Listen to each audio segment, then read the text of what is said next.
अष्टावक्र गीता उपदेश संख्या AG 47। जब साधक भीतर और बाहर से पूरी तरह मौन हो जाता है तभी आत्मा का साक्षात्कार संभव होता है। यह मौन कोई बनावटी प्रयास नहीं बल्कि समझ से जन्मा स्वाभाविक विराम है। याद रखो जनक, जो भी बदल रहा है शरीर, मन, विचार, भावनाएं और अनुभव, वह तुम नहीं हो।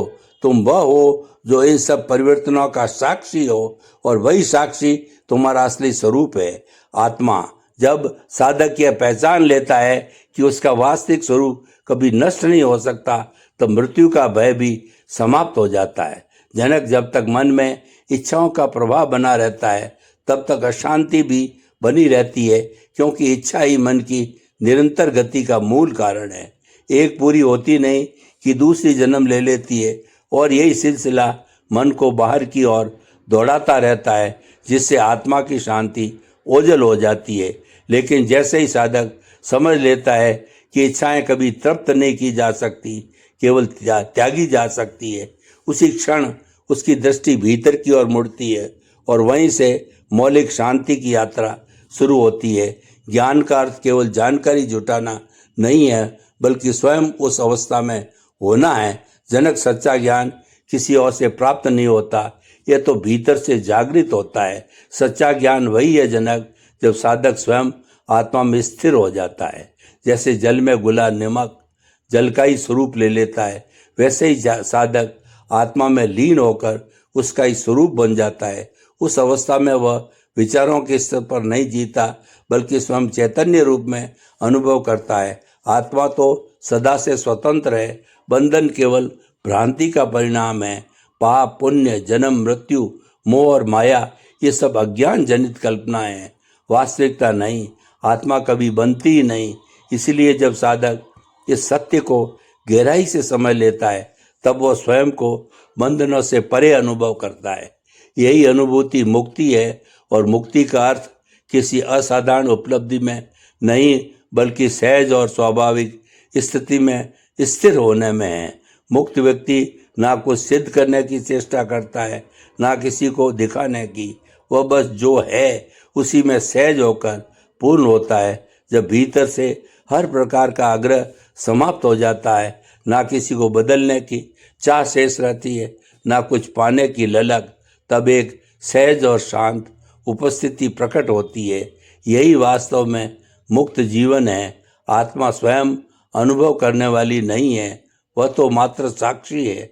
सुख, दुख, स्वाद, गंध का अनुभव इंद्रिय और मन करते हैं, जबकि आत्मा केवल जानती है, देखती है, पर बिना किसी प्रतिक्रिया के। जब यह साक्षी भाव स्थिर हो जाता है तब वो साधक किसी भी अनुभव में उलझता नहीं, उसे आते जाते हुए देखता है पर उससे बंधता नहीं। जनक, बाहरी जगत वस्तुतः मन का प्रतिबिंब है। जो जैसे सोचता है उसे वैसा ही संसार नजर आता है। यदि भीतर शांति है तो बाहर भी सब शांत दिखता है, और यदि भीतर अशांति है हर संबंध कष्टदायक हो जाता है। इसलिए साधना का मूल सूत्र यही है, मन को पहचानो और उसे रूपांतरित करो। आत्मज्ञान के साथ ही भय की जड़ें समाप्त हो जाती है। जनक, अज्ञान में मनुष्य हर चीज से डरता है, मृत्यु से, असफलता से या खुद दुख खो देने से।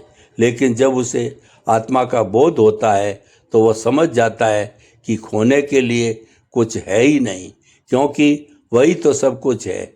यह अनुभव भीतर ऐसा साहस भर देता है जो हर भय को जड़ से मिटा देता है। साक्षी बने रहने की कला ही आत्मस्मृति का द्वार है।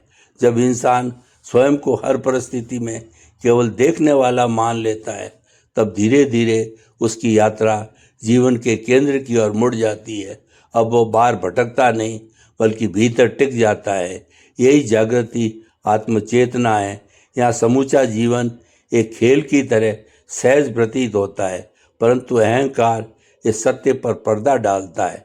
वह कहता है, मैं जानता हूँ, मैं करता हूँ, और यही भ्रम आत्मा से दूरी बना देता है। मैं ही सब कुछ हूँ का यह भ्रम ही आत्मा पर सबसे बड़ा आवरण बन जाता है। जैसे ही ये झूठा अहंकार गिरता है, वैसे ही भीतर का शुद्ध सत्य प्रकट हो जाता है। साधना का प्रथम कदम है यह मानना कि मैं कुछ नहीं हूँ, बस देख रहा हूँ, जनक, वही साधक आत्मा तक पहुँचता है जो मौन और स्थिर है, क्योंकि भागता हुआ, बोलता हुआ मन केवल विचारों की उलझनों में फंसा रहता है और आत्मा तक नहीं पहुँच सकता। जब मन पूरी तरह शांत हो जाता है, जहाँ ना कोई अपेक्षा बचती है, ना कोई प्रतिरोध, तभी आत्मा अपनी वास्तविकता में स्वयं को उद्घाटित करती है। यह मौन किसी प्रयत्न का परिणाम नहीं, बल्कि सहजता से उपता हुआ विश्राम है, जो साधक को भीतर गहन शांति में उतार देता है। इसीलिए इसी मौन में ठहरो, इसे पहचानो, इसे पी लो और इसी में विलीन हो जाओ।